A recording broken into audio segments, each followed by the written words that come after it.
Okay, welcome back, and thanks for joining me for today's webinar, the first one of 2025. What an exciting year it will be for many reasons. If you're new to my webinars, I tend to do two every month, give or take, and they're focused on photobiomodulation therapy, or oftentimes referred to as red light therapy or low-level laser therapy. And I do two types. I do one for healthcare professionals typically, although anyone can watch and listen in. Most of you who watch those would be using BioFlex laser therapy, but maybe some are just interested in learning a little bit more and use other devices, which is fine as well. And I also do a webinar every month for consumers at home using devices like our personal therapy system devices and so forth for treatment at home. My name is Dr. David Kunashko. I'm the medical director at BioFlex Laser Therapy. We are North America's oldest manufacturer of PBMT or photobiomodulation therapy devices. And we have quite a bit of experience using this equipment to help many different types of health conditions. These webinars are always recorded and edited and eventually uploaded to our website. So if you go to bioflexlaser.com, at the top right, you'll see support. When you hover over support, you'll see archived professional webinars and archived personal webinars as well. So they'll always be there if you don't get a chance to watch it. However, if you do sign up, we tend to email you with a link to the webinar so you don't have to go and search for it yourself. Should you have any questions as we go along, type them into the chat box, and I'll address those questions at the end of today's webinar. So today's topic is on treating neuropathy, oftentimes called peripheral neuropathy. And this is a really common condition for many different reasons. And I'll go over this in quite a bit of detail, especially with respect to how to use our equipment to treat these conditions, but probably more importantly, to understand what it's doing, why it's working, why it's so helpful. And there's actually a fair amount of research on this topic and using light therapy. So we know that it has a fair amount of efficacy, again, for many different reasons. So as a clinician, it's important to understand what you're doing, why you're doing it, how it's going to benefit the patient so that you can explain this in your own words to that patient and they can understand that. So I'll be doing a little review of the nerve fiber anatomy so we can understand what's going on here. And then talk in general about neuropathy, the different types and sort of pathophysiology and the typical symptoms you might find in your patients, kind of a review if you are a healthcare professional. And then a bit more into why you would want to use light therapy to help these patients. And is there any documentation supporting research? And I have a few papers on that. And then specifically how you're going to use the equipment to help your patients that are suffering from these different neuropathies. And I always have time at the end to answer your questions. Right. So if you look at a nerve, right, and you slice it open and you sort of look to see what's going on, we're pretty familiar with that there's a nerve trunk, which is the main part of the nerve, and it's surrounded by a connective tissue, the epineurium, and then there's bundles and bundles of nerve fibers surrounded either by a perineurum or an endoneurium. And, you know, if you look at the different types of nerve fibers, there's myelinated, which means that they're wrapped around many times by Schwann cells that make this myelin sheath. And we've heard of conditions like demyelinating conditions like multiple sclerosis, for example. And then there's unmyelinated nerve fibers. In general, myelinated nerve fibers transmit fast nerve responses, and the unmyelinated nerve fibers are a little bit slower to respond.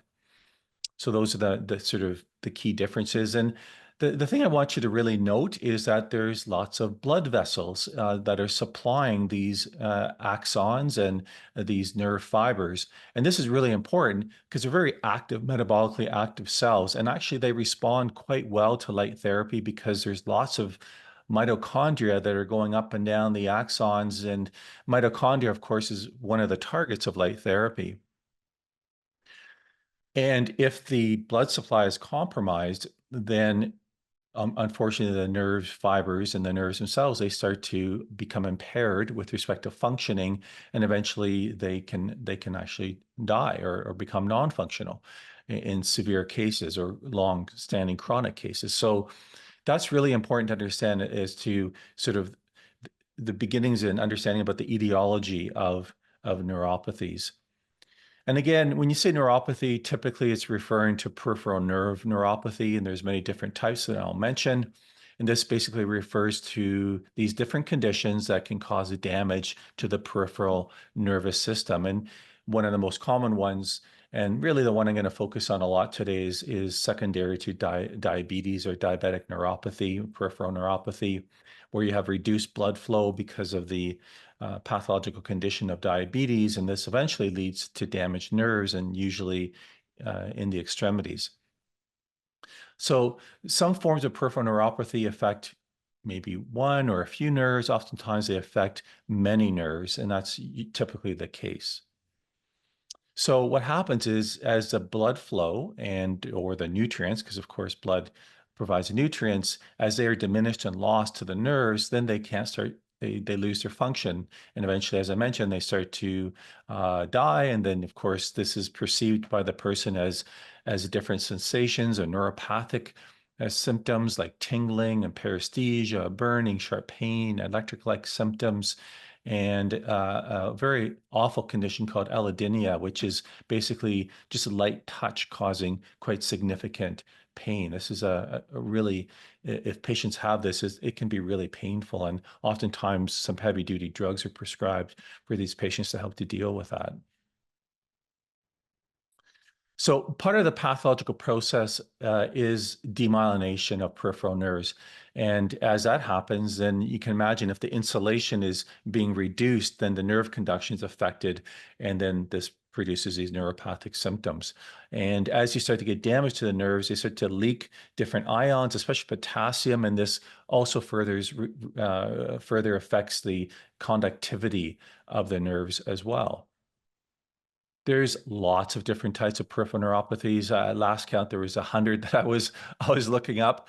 They're all specifically identified. They have some specific symptoms and different progressions. The symptoms tend to depend or vary on the types of nerves or that are affected, or a bundle of nerves that are affected, or what have you, whether it's motor and or sensory and or autonomic that are damaged. Most neuropathies affect the three different nerve fibers to varying degrees. So others mostly affect one or two types. So for example, it could be a combination of sensory or motor, or more sensory and just a little bit of motor, or just motor. So they can vary with respect to that.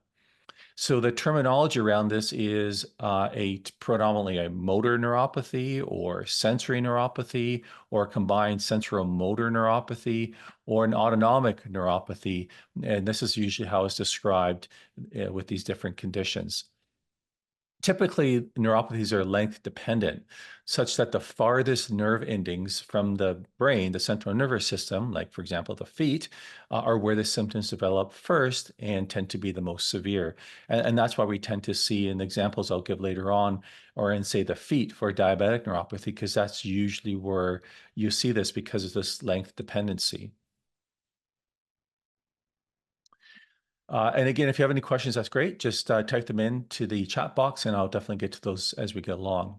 In severe cases, these neuropathies can spread upward, so from distal to proximal into central parts of the body.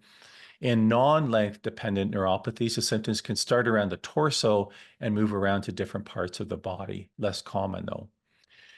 There are inherited and acquired neuropathies. So inherited peripheral neuropathies, you may have heard some of these conditions like Charcot-Marie-Tooth disease, Friedreich's ataxia, giant axonal neuropathy.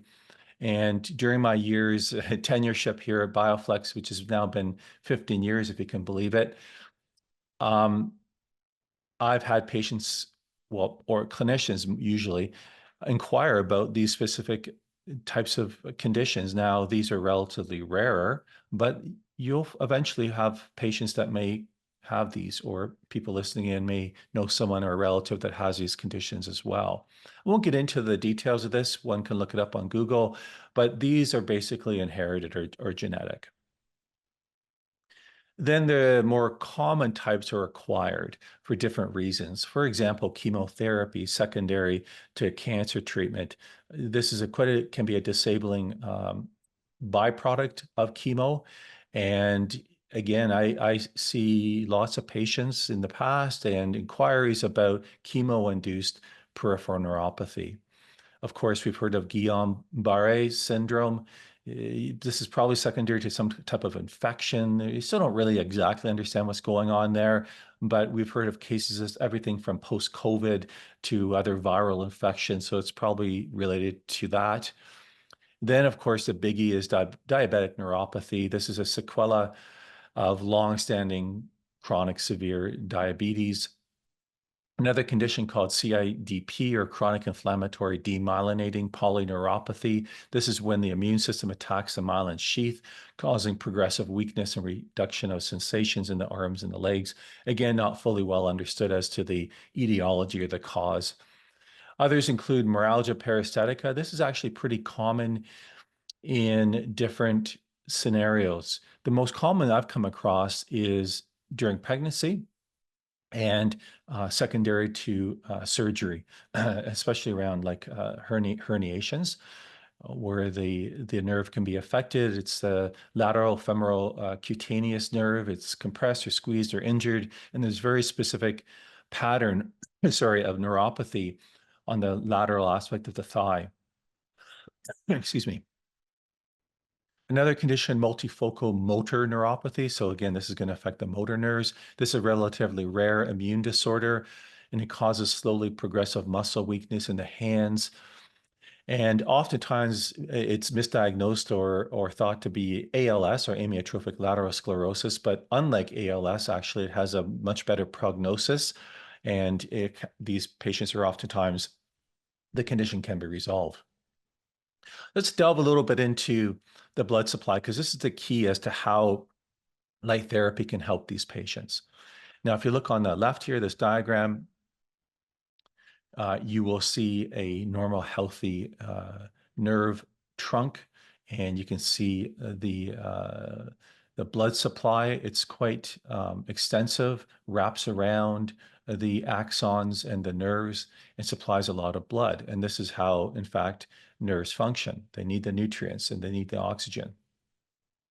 But as you have damage or issues with the blood supply, in this case showing occlusions of the blood vessels, then you start to get impaired blood flow to the nerves themselves, less nutrients, and that can lead to damage, mainly initially around myelination. You start to get degeneration of that, and then eventually the nerve axon itself and the nerve cells. Remember, the cell bodies of these nerves tend to be in the spinal cord region, and that will be in part how we're going to treat this, is not just treating the nerve fiber, the affected nerve fiber in the distal area, but also the origin of where the nerves are originating in the spinal cord.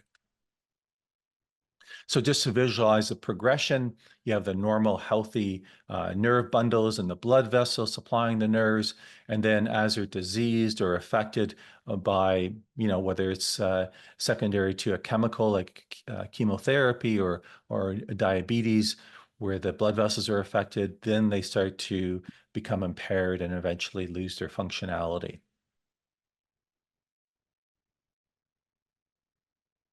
So symptoms of peripheral neuropathy can range either from mild to severe, and they also depend, of course, on the type and the severity of the nerve fibers that are affected.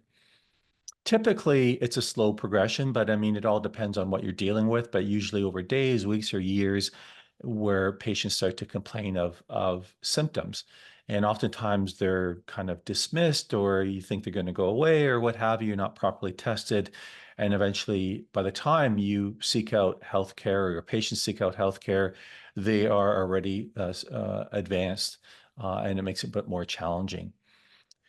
So there are many types of peripheral neuropathy that cause pain, and especially like neuropathic pain. And this tends to be worse at nighttime. It disrupts the sleep patterns, And they're not really quite sure why, but it seems to have, they hypothetically feel that it has to do with the pain receptors, for whatever reason, firing spontaneously, and it seems to be worse at night. And so this is where you get this night neuropathic pain. There may also be issues with signal processing in the spinal cord, and this may lead to that condition I mentioned earlier, allodynia, which is essentially, supercharging the nerves where any light touch, any sensation causes significant pain. So the pathway to the spinal cord and to the brain is significantly affected.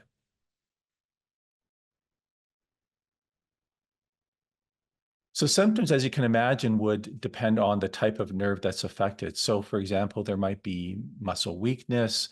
This is, again, if it's a motor, mainly motor or part motor, you might have painful cramps, fasciculation, so basically twitching just underneath the skin. And if it progresses and becomes severe, then it can actually be muscle atrophy as well. The symptoms associated with sensory neuropathy. So these would be more obviously that are perceived by the patient with respect to pain and paresthesia, inability to feel vibrations and touch. And again, this tends to be distal to proximal. So this is where oftentimes folks that have these conditions in the feet, they don't even know that they stepped on something sharp, have an infection, those kinds of things where I think everyone's familiar with that. May also lead to loss of reflexes, loss of position sense, and inability to feel pain or changes in temperature. This is an important one too, because when you think about it, if you're going to do some kind of intervention on tissue where there's decreased sensation, then oftentimes it's contraindicated to do therapies where you need feedback from the patient. So I'll give you a simplistic example. Let's say you want to do some type of modality.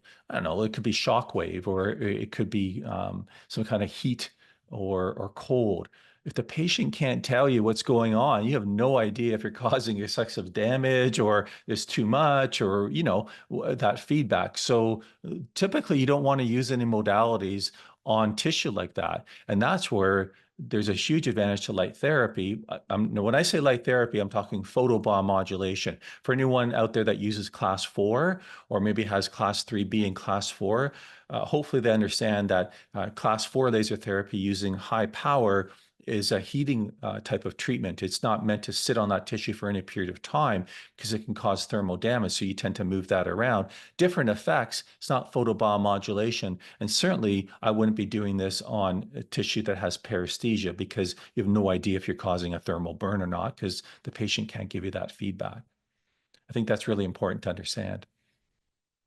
Now, if we're dealing with the autonomic neuropathy, then you can imagine with the autonomic nervous system, you'll have issues, everything from lack of sweating and heat intolerance, inability to expand and contract small blood vessels that regulate blood pressure. So deviation in blood pressure, digestive systems, because the vagus nerve might be affected, rarely problems eating or swallowing. That tends to be that's only if the nerves that controlling the esophagus perhaps are affected. All right, well, let's talk a little bit about photobiomodulation.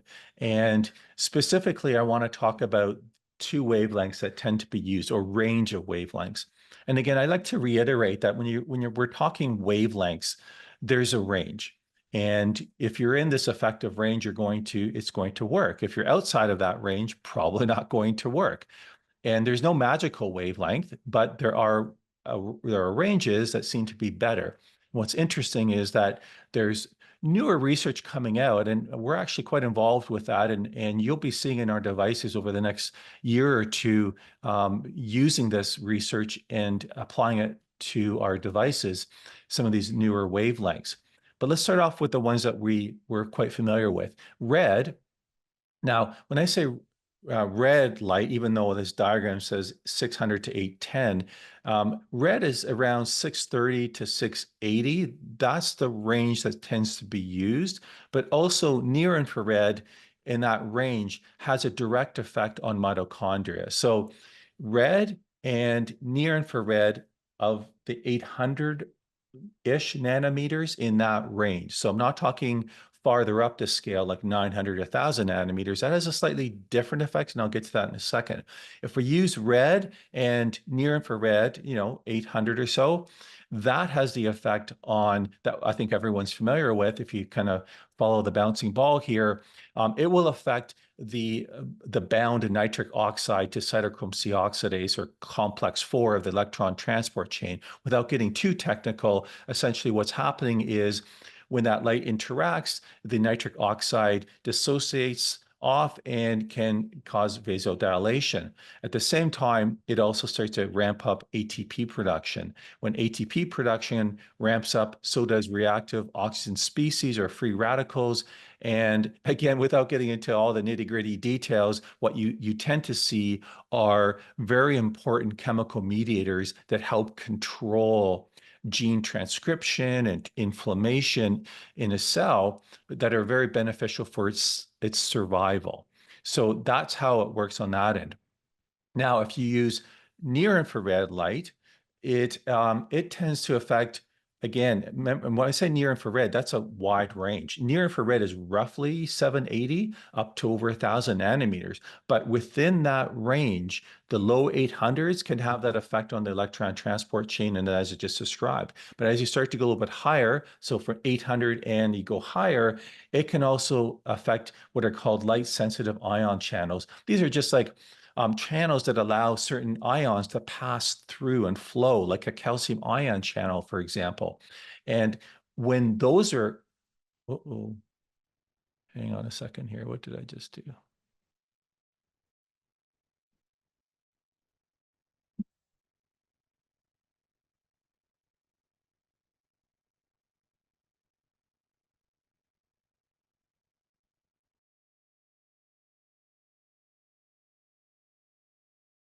Sorry, I think I just lost my screen here.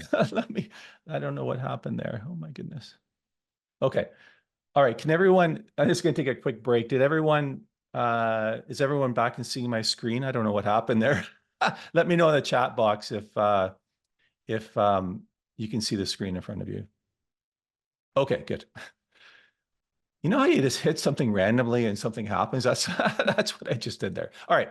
So the near infrared wavelengths tend to affect this other mechanism, these calcium ion channels, and that has an effect on cyclic AMP and has another pathway that also has a positive effect on chemical mediators. So using those two wavelengths is really important. And like I say, you can basically achieve this with red and even in the 800 nanometers. But there's another wavelength, just over 1,000 or so, that targets just those calcium ion channels. And this is one of the wavelengths that we're looking at. And the research is coming out that is quite interesting because that can actually penetrate even deeper. So although it won't have the effect on the mitochondria, it can help in other ways as well. So looking at combining that wavelength actually might be very helpful as well. Okay, so specifically, photobiomodulation will help, for example, angiogenesis and neovascularization. So when you irradiate blood, and I'm talking about for a significant period of time, what happens is you start to have positive effects on different chemical mediators, including metallomatrix proteins, for example, and growth factors, integrins, follicular growth factors. These all have positive effects on stimulating new blood vessels, like capillaries, to form. So you can imagine if you start to stimulate new blood vessels to form, then you can help the nerves where previously the blood vessels were shriveled up or dying or diseased to form new blood vessels that help to supply the nutrients to the blood. So that's one way that it's very helpful to work. So again, without going into tons of detail, there's many mechanisms of how new blood vessels form using these factors, and they're kind of lined out here, how you have endothelial cell activation, because these cells are what form blood vessels. And then you need like MMPs and other chemicals to start to sort of degrade a basement membrane and start to help form these blood vessels. And then you have migration of these endothelial cells together and tube formation and elongation, again, by VEGF or integrins. All of these are really important. And the research has shown that photobiomodulation increased these levels in the blood. So when you're treating around these neuropathies, you want to treat a large volume of blood. That's best achieved using like our large dual arrays, as opposed to pinpoint laser. You have much better effects doing that. So again, you want to go from diseased to healthier nerves and blood vessels.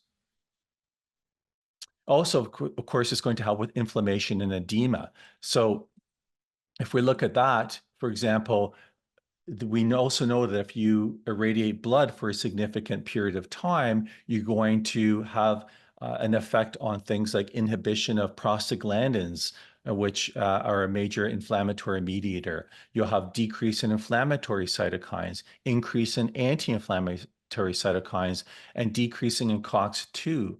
Okay, so all of these pathways help with inflammation, and photobiomodulation has been shown to have these effects as well. And lastly, specifically on the nerves themselves, right? So I'll give an example. This paper specifically talks about how early and delayed laser application can have an effect on nerve regeneration. So what they found in this paper was that laser therapy initiated proliferation of astrocytes and oligodendrocytes in the nerve cell, reduced oxidative stress, which is a potent pathological factor leading to tissue fibrosis, increased production of fibroblast growth factor. And the morphological analysis of nerves indicated that LLOT has a capacity to reduce the migration of mononuclear cells to damaged nerves, leading to a decrease in edema areas and rapid regeneration. So in other words, it's going to help nerves repair themselves. A little bit of research on neuropathy and PBMT specifically. This was a study where 17 participants with type 2 diabetes also had distal symmetric polyneuropathy. They did nerve conduction studies. Each of these patients received, well, they call it low intensity laser therapy, but that's PBMT, 3 times a week for 10 sessions. So again, my point here right now is that when you treat patients with neuropathies, you don't want to just do it once a week or occasionally. You need to be pretty dedicated. I do recommend about 3 times a week, and it's going to be for quite a few weeks to really get the best results. They also did nerve conduction studies that were done at the completion of the treatment as well. At the end of the study, they found that there's significant increase in neural potential amplitude, so the conductivity of the neurons were improved, and they found that the study clearly demonstrated significant positive effect of laser therapy on the improvement of nerve conduction velocity on diabetic neuropathy. So obviously the finding is that it supports the therapeutic potential of low-intensity laser therapy. This next one was the evaluation of LLT in reducing diabetic polyneuropathy related to pain and sensory motor disorders. A little bit larger study, 60 patients. They were randomized to case and control groups, and they looked at both VAS and a clinical scoring system called the Toronto Clinical Scoring System, or TCSS. Here they treated twice a week for a month. And during that same period, the controls received sham laser. I forget that slide. So what they found was there was a significant improvement in VAS from 8 down to 5.9, and that the scoring also decreased from a high of about 10 down to about 7.9. So they showed significant improvement in the symptoms of these patients.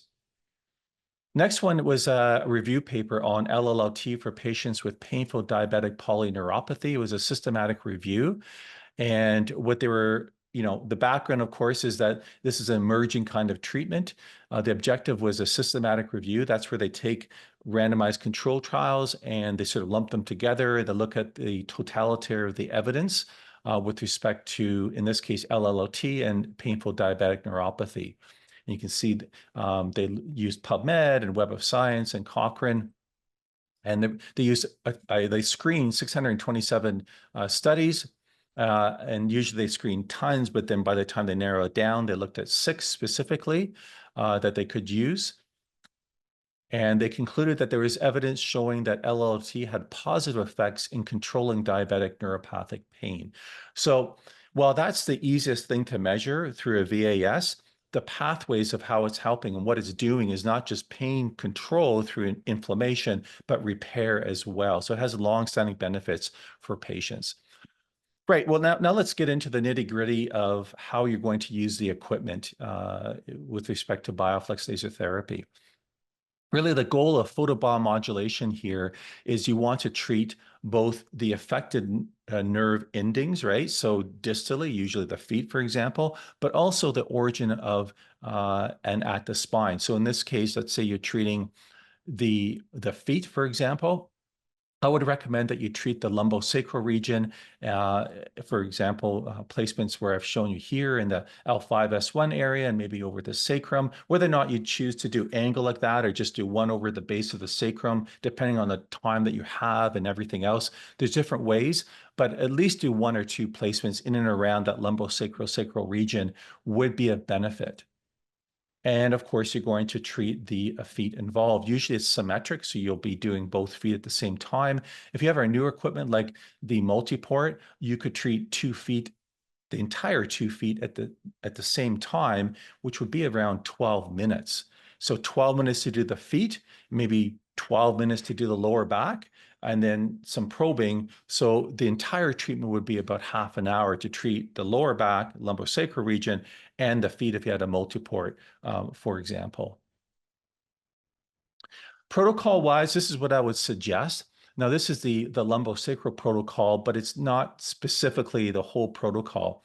What I'm going to suggest is that you treat roughly 7 minutes of red. And again, you can play around with this by a minute or 2, but you want to treat, because it's a little bit deeper in that area, 6 or 7 minutes of red, 6 or 7 minutes of near infrared. You can see it's continuous wave, and then starting off at 50 cycles per second and 50% duty cycle.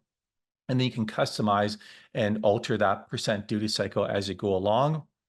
You may even want to start a little bit higher, especially if the patient's larger or more tissue to get through, right? That's where you have the ability to customize the protocol based on your patient presentation. A larger patient, I might start a little bit higher duty cycle, for example.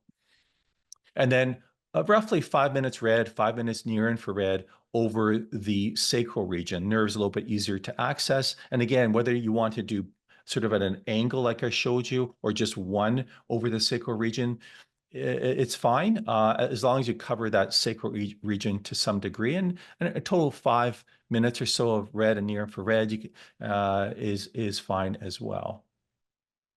As far as the laser probe goes, it shows 8 to 10 minutes, but to be honest, probably 3-4 minutes is adequate. You don't necessarily use all that time, but you want to hold it on the point overlying the lumbosacral nerves for 15-20 seconds. You want to get enough light through the subcutaneous tissue and entering into the nerves and the nerve roots if possible. Holding it just for a few seconds really isn't going to achieve a lot for deeper structures like nerves, for example. And then, of course, we're pretty familiar with the different stages or levels of, I wouldn't necessarily say power, I would say stimulation. While the duty cycle increases, so that's the power, but also more importantly, as you go up, you'll see the pulse rate also increase as well. And then when you treat, say in this case, the feet, I'm going to suggest that you use the protocol that comes standard with the feet. And so, for example, you want to treat the dorsum and the plantar aspect of the foot, right? And you can, easiest way to do this, to be honest, is have the patient sitting. And when they're sitting, roll up a terry cloth towel, place that on the floor, place the array so it's face up so the lights are going up, and then have the patient put their foot on top. And then with the second array, you can put it over the dorsum of the foot and you can strap it that way, for example. And during this position, you can also be treating their lower back as they're sitting and have them lean back into a pillow, for example, or you can have it strapped into place as well. Here, again, roughly 6 minutes red, 6 minutes infrared. And you can see here, continuous wave for stage 1. I'm going to back up a bit here. Continuous wave for stage 1 and stage 2, pulse rate of 50%, and starting off with 60% duty cycle. And then you can slowly increase that as well. And then the idea behind these stages is that if the patient's responding well at one stage, you probably don't need to alter the dosaging too much or the parameters. If you're finding the patient slow to respond after 3, 4 sessions, remember it's going to take some time, then you can start to increase the parameters. But if something's working, I wouldn't make any radical changes, maybe a slight tweaks here and there a little bit. But oftentimes the lower dosages tend to work better. The light doesn't have to go super deep here because you're really dealing a lot with cutaneous nerves and blood vessels, right? So you don't need to use a laser probe when you're treating a neuropathy because you're not going to focus that light on a specific nerve. In this case, it's all the small little sensory nerves that are easy to get at with those large arrays. So in this case, it's really just using the array. Now, if you're treating a specific nerve that's damaged, that's a different story. But in this case, you're dealing with a blanket neuropathy, and you just want to cover as much tissue and blood as possible. So treatment plans for neuropathy are going to require a fair amount of time, right? So, you're going to tell your patient this condition is significant, is progressive, that it's going to take some time to really get good improvement. And I don't mean a week or two, we're talking weeks or maybe months, right? So usually 2 or 3 times a week, as the research evidence shows as well. And then as the symptoms are starting to improve significantly, then you can start to sort of scale back a little bit, to once or twice a week, and then maybe eventually once a week or once every couple of weeks. I would recommend that these patients continue to have ongoing treatment on a maintenance kind of deal. Again, because depending what you're dealing with, but if it's diabetes, it's progressive even with treatment. So you want to be proactive and use it prophylactically to prevent it from really coming on again or really having severe symptoms. And really, to be honest, what I'd oftentimes recommend, and I'll mention this in a second, is having that patient use a system at home as well too, in conjunction with coming in for treatments. That's really beneficial for a condition like this. So by that, I mean, our personal systems are really well designed to curve and bend around the foot. They have the protocols in there, the foot protocol, the lumbosacral protocol, and they can apply it at home quite safely. The downside of this, of course, is that they don't have a laser to work with, and that's where, as a clinician, you can use that to get to the deeper areas of the lower back, for example. And of course, the professional equipment does cover more surface area and has more energy and more capacity for changing the parameters as well. So there definitely the best benefit is to come into the clinical setting, but it can be enhanced. And for ongoing treatment, perhaps they can rent a system from yourself as a clinician, or they can also purchase these as well for use at home. Thanks very much for listening. I do really appreciate that. I know there are some questions, so I'm going to get to those. Hopefully, I can pull those up. I seem to have this ongoing problem with the Q&A box. So let me start off with the chat box. A lot of these questions I've already answered, it seems. How do these protocols work with the pre-programmed settings? Again, so they're pretty similar. The pre-programmed settings, everything I've shown you for the most part are pre-programmed.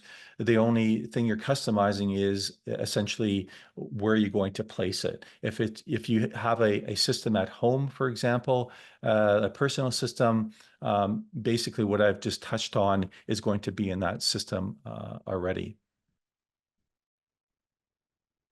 Just trying to pull up your questions here.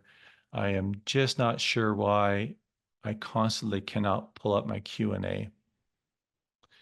Does this work with Ehlers-Danlos syndrome, I have had patient, oh, pain. It's going to help with pain. It's not going, obviously that condition is hereditary and it's not going to alter the progression of that condition. But I've had patients that have used photobiomodulation with Ehlers-Danlos syndrome, and it seems to be helpful, yes.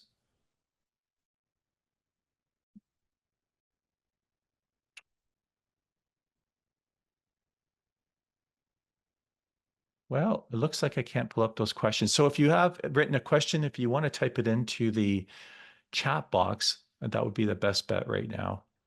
I thought I had this resolved, but it doesn't look like it is resolved. Is laser a contraindication for patients with cancer undergoing treatment? Laser therapy is contraindicated to treat over an area of known carcinoma. If the patient has cancer, let's say in a specific area, you shouldn't use light therapy. However, you can treat away from that area. We don't really know the effects of laser therapy in vivo with respect to, is it going to make the cancer worse or what have you? Undoubtedly, or I doubt very much it would make a cancer worse, but we don't know. So currently it's still considered contraindication over the area, but not away from the area. The question here, and you can use it during cancer treatment as well, especially chemotherapy effects as well, just not over the area of cancer. Is it good for the mouth? Yeah, there's tons of research to show benefits for everything from gingivitis to oral issues. Part of the problem is getting the light into the oral cavity, though. So there are some lasers out there designed to go into the oral cavity. Some of the effects can still be mediated through the buccal area and the cheek area, over the lips as well. So you will get some light affecting the blood. So there is benefits that way as well, too. Does this help with neuropathy in the foot due to traumatic brain injury? Hmm. I mean, here's the thing with that. It's helpful for traumatic brain injury. We know that. I've never really come across an issue with a, like, say, the foot in a TBI, so I'm not quite sure understanding the link there.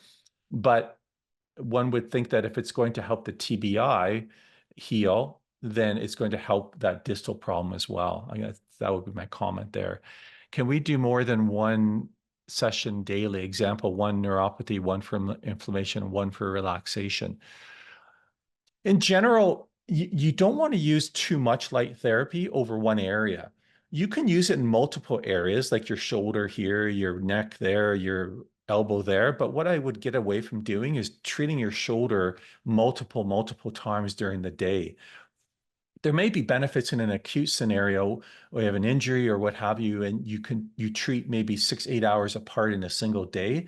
But you do want to be careful that how this mechanism works is that it takes some time for all this to happen. You don't want to kind of overdo it, because then there seems to be like a negative feedback loop where it's not helping as much. So I guess my answer is, don't do it consecutively. If you're going to do it more than once in a day, definitely hours apart.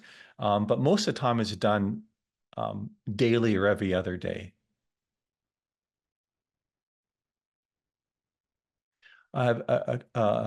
Evelyn mentioned here that she uses it in conjunction with acupuncture for Ehlers-Danlos syndrome and having good results. Yeah, I think that would definitely be a good combination for sure.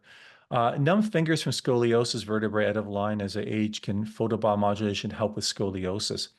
Well, it's going to potentially help with the symptoms of scoliosis, as you just mentioned, like paresthesia, nerve-related issues, inflammation, pain. It would definitely help with that. Of course, it's a structural mechanical issue with scoliosis, so it's not going to alter that, but the symptoms and helping keeping those under control, along with other things, I would say most definitely would be helpful for that.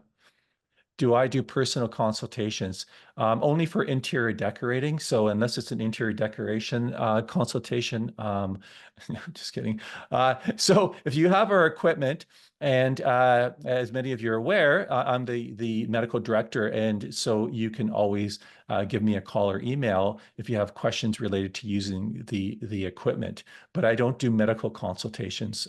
So actively licensed and everything, but it's not my scope to be doing that. In general, for peripheral neuropathy, when do you utilize the much higher frequencies, like 10,000 hertz, 5,000 hertz? Just curious about the strategy here. I mean, that's a great question. And really, end of the day, the really high frequencies tend to not use those very often. The research nowadays seems to be for nerves anyhow. Well, at least around in the brain using 10 hertz, 40 hertz, and 100 hertz. But I think that has to do more with the central nervous system. I think in the nerves themselves, like peripheral nerves, I don't think that's as much of a factor. The reason why you pulse light out is to give it in packets of light and dark to allow the cells to use the energy. And to be honest, when you increase that pulse rate, like, from 50 to 100 to 500 to 1,000 or whatever, you're giving it the energy in a different sort of stimulatory way. And I'd be hesitant to say that, much past 100 hertz is probably not going to make a huge difference, but sometimes it does. I remember, being next to Dr. Khan for many years and seeing sometimes patients not responding until he adjusted things quite high. But that was rare. So it is an option to try. That's the strategy I would use, is to try those higher frequencies if the patient's just not responding. But remember, you have to give it a fair amount of time in order for that to happen. I've used the array around the medial and lateral heel, and then the forefoot. My thought was getting circulation and nerve pathways at the same time. Not sure if my thinking is correct. Does this make sense? Yeah, exactly. I mean, if you're dealing with neuropathy in and around the foot, the more surface area you cover around that foot is helpful. So I think, Evelyn, it's a good approach. All right, folks, I really appreciate you joining me in today. Sorry, I didn't get to those other questions in the Q&A box. I really have to get that resolved. I thought I did, but it's, again, not pulling up today. And hopefully we'll see you at the next webinar. Take care, everyone. Bye now.